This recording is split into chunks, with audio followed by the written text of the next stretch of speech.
Hello students, आज का topic है हमारा लेआउट ऑफ डिस्ट्रीब्यूशन सिस्टम। तो हम वाटर सप्लाई के अंदर लेआउट ऑफ पढ़ेंगे डिस्ट्रीब्यूशन सिस्टम का, कि पानी को जो हम डिस्ट्रीब्यूट करते हैं, जो पाइपलाइन में बिछाई जाती है, वो किस तरह से बिछाई जाती है। ठीक है, काफ़ी डिफरेंट टाइप है उसके, अलग अलग तरह से पाइप्स लाइन बिछाई जाती है। और ये आपके पेपर के पॉइंट ऑफ व्यू से है, एग्जाम में कहीं ना कहीं ये क्वेश्चन मिल ही जाएगा आपको, तो इसे अच्छे से समझ लेना। आइए समझते हैं। देखो इसके कितने टाइप्स हैं। पहला है डेड एंड सिस्टम, सेकंड है ग्रिड आयरन सिस्टम, थर्ड है हमारा रिंग सिस्टम, और फोर्थ है रेडियल सिस्टम। ठीक है, तो फर्स्ट डेड एंड सिस्टम क्या कहता है। जो डेड एंड सिस्टम होता है, देखो this is also called as tree system, constructed as in shape of tree having a number of branches.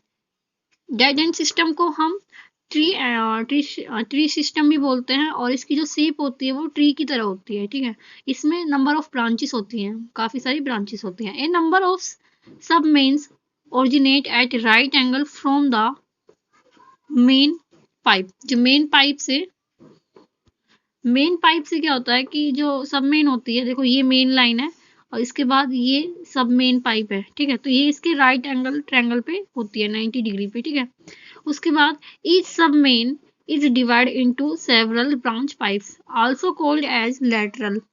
This lateral provides service connection to consumer. देखो ये क्या होता है, ये आपकी मेन पाइप है, ये होती है मेन पाइप लाइन। ठीक है, उसके बाद ये देख रहे हो आप, ये होती है सब मेन पाइप लाइन।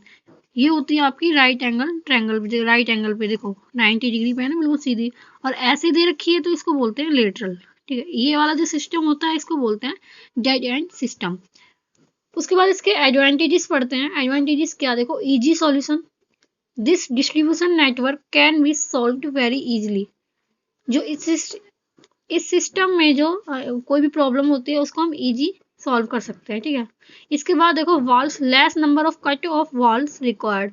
इसमें देखो आप देख सकते हो बहुत कम नंबर वॉल यूज हो रहे हैं। ये जो आप देख रहे हो ना सर्कुलर, ये इसमें कट ऑफ वॉल्स है। ठीक है, तो इसमें बहुत कम नंबर वॉल्स यूज हो रहे हैं। उसके बाद लेइंग ऑफ पाइप है, as short pipe length are needed, this help is easy laying of pipe. जो पाइप को जो बिछाना है इसमें बहुत इजी होता है। एक मेन पाइप होती है और उसके बाद 90 डिग्री पे लेटरल सब मेन पाइप लगानी होती है बस, तो बहुत इजी होता है इस पाइपलाइन को बिछाना। ठीक है, उसके बाद है कॉस्ट। इसकी कॉस्ट क्या होती है, this is cheap and simple. ये क्या है, बहुत चीप है और बहुत सिंपल है, कोई भी इसे आराम से कर सकता है। ठीक है, उसके बाद है डिसएडवांटेजेस। डिसएडवांटेजेस इसमें क्या है, देखो रिपेयरिंग, जैसे कहीं से अगर पानी लीक हो जाता है, टूट फूट हो जाती है, तो उसकी रिपेयरिंग कैसे होती है। if repair takes place in main pipe or in sub main pipe, considerable areas may get affected. This causes inconvenience to the consumer. देखो रिपेयरिंग का क्या है कि इसमें देखो जैसे कहीं पे आपकी कोई पाइपलाइन खराब हो जाती है, तो हमें पूरा जो डिस्ट्रीब्यूशन सिस्टम है इसका, डेड एंड सिस्टम का, हमें वो पूरा ही बंद करना होता है। ठीक है, इससे हमारी पूरी जो डेड एंड सिस्टम है वो पूरी एकदम से मतलब बिखर जाती है एक तरह से, ऐसे बोल सकते हैं। उसके बाद है limited movement due to presence of dead end, free circulation of water does not occur. देखो इसमें डेड एंड्स की डेड एंड्स होते हैं इसमें प्रेजेंट होने की वजह से क्या होता है कि जो पानी का जो फ्री सर्कुलेशन होता है वो नहीं हो पाता। ठीक है, उसके बाद है end points, this can gives only the limited supply and hence diversion can not be possible. ये लिमिटेड सप्लाई होती है और इसमें डाइवर्जन नहीं दे सकते हम। ठीक है, उसके बाद है grid iron system. Grid iron system में क्या होता है, देखो this is also called as reticulation system. इसे हम रेक्टिकुलेशन सिस्टम भी बोल सकते हैं। देखो ये रेक्टिकुलेशन सिस्टम है, और इंटरलेस्ड सिस्टम कुछ भी बोल सकते हैं, रेक्टेंगुलेशन भी और ग्रिड आयरन भी और इंटरलेस्ड सिस्टम भी। In this there is interconnection between the main and sub main and branches.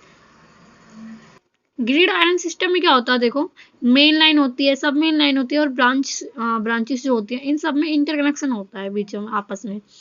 उसके बाद in a well planned city और town, roads are generally developed in grid iron pattern. ये आपकी बड़ी cities में और टाउन्स वगैरह में जो ये सिस्टम है ये प्रोवाइड किया जाता है। देखो क्या होता है इसमें, ये जो दिख रही है बीच में ये है आपकी मेन पाइप, ठीक है, ये वाली क्या है मेन पाइप। उसके बाद ये देख सकते हो आप जो ऐसे दिख रहा है यहाँ पे, ये वाली लाइन है जो हॉरिजॉन्टल है जो सारी, ये होगी आपकी सब मेन लाइन, ठीक है। ये बीच की जो थी ये है मेन पाइपलाइन और ये है सब मेन, ठीक है। उसके बाद ये वर्टिकल है जो, ये होगी आपकी ब्रांचेस, ठीक है। तो ये होता है ग्रिड आयरन सिस्टम में। उसके बाद इसके एडवांटेजेस हैं। एडवांटेजेस में क्या देखो, losses, water reach at different place. देखो इसमें क्या है, पानी हर जगह पहुंचता है, ठीक है। और इसमें गुड रिपेयरिंग, देखो कहीं से अगर कुछ लीकेज हो जाती है तो हमें सारा डिस्ट्रीब्यूशन सिस्टम जो है वो नहीं छेड़ना पड़ता, जहाँ से है रिपेयर वहीं से ही हम वाल बंद करके वहीं की वहीं कर देते हैं। उसके बाद सेफ टू पॉल्यूशन, पॉल्यूशन भी नहीं होता इसमें। And valves, various cut off valves are provide and that's help in easy diversion when needed. इसमें क्या अलग अलग तरह के कट ऑफ वाल्स यूज करे जाते हैं, जिसकी वजह से हम क्या करते हैं, पानी को हम जहाँ चाहे वहां डाइवर्जन कर देते हैं, ठीक है, डाइवर्ट कर देते हैं। उसके बाद डिसएडवांटेजेस है इसके, लार्ज नंबर ऑफ वाल्स, जो मतलब वाल, लार्ज नंबर ऑफ वाल्स का मतलब है कि इसमें बहुत ज्यादा वाल्स यूज होते हैं, ठीक है। वाल्स ज्यादा यूज होंगे तो large number of cut off valves are preferred, this increase cost and labour also, ठीक है। तो इससे क्या होगा कि उसकी जो डिस्ट्रीब्यूशन सिस्टम की जो कॉस्ट है वो बढ़ जाएगी, ठीक है। उसके बाद है tedious and costly, their design is difficult and construction is costlier. जो इसका जो कंस्ट्रक्ट किया जाता है इसलिए इस सिस्टम को वो बहुत कॉस्टली पड़ता है, ठीक है, एज कम्पेयर टू जो डेड एंड सिस्टम था उसके कंपेयर में।